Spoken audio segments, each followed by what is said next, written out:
Okay friends, today I have a 2006 Range Rover.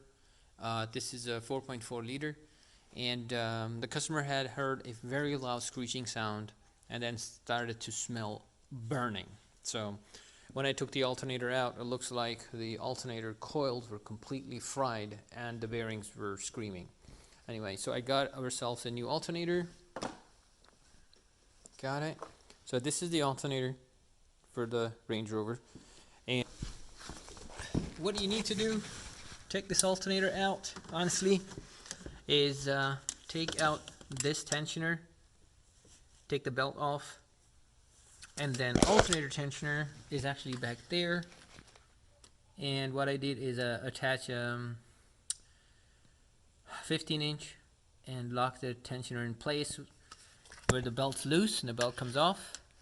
And then of course we got to remove the ground that connects to this part of the frame so the alternator can slide out, because there is not a lot of room for alternator to slide out.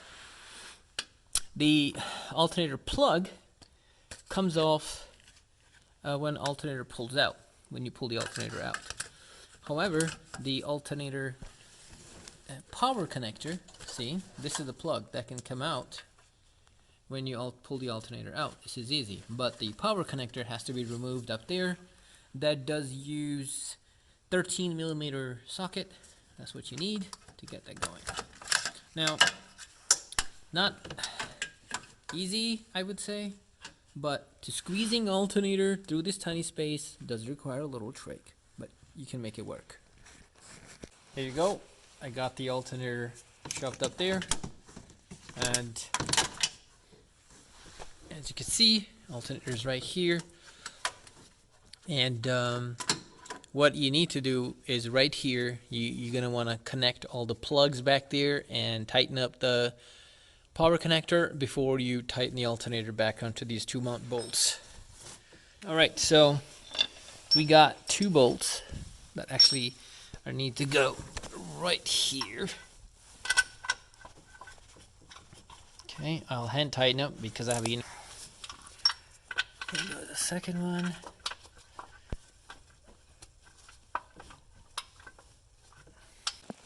Alright, camera went out of whack, but it's okay. So here, man, I don't.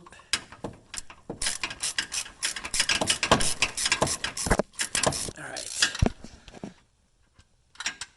let's tighten this guy. There we go.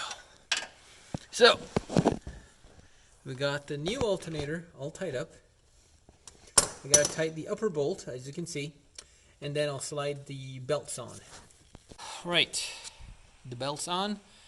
It's actually easy when you leave the ratchet onto the tensioner and do not remove that, okay? Because if you remove it, you gotta worry about reattaching, finding again. So if you have an extra ratchet, leave that one attached to the tensioner under the pressure and put new alternator, slide the belt on, and simply slide the tensioner back off. And you got yourself easy belt installation. Next, I'm going to install this tensioner here and put the belt on. Alright guys, so here we are. Got a new alternator in place, all torqued down.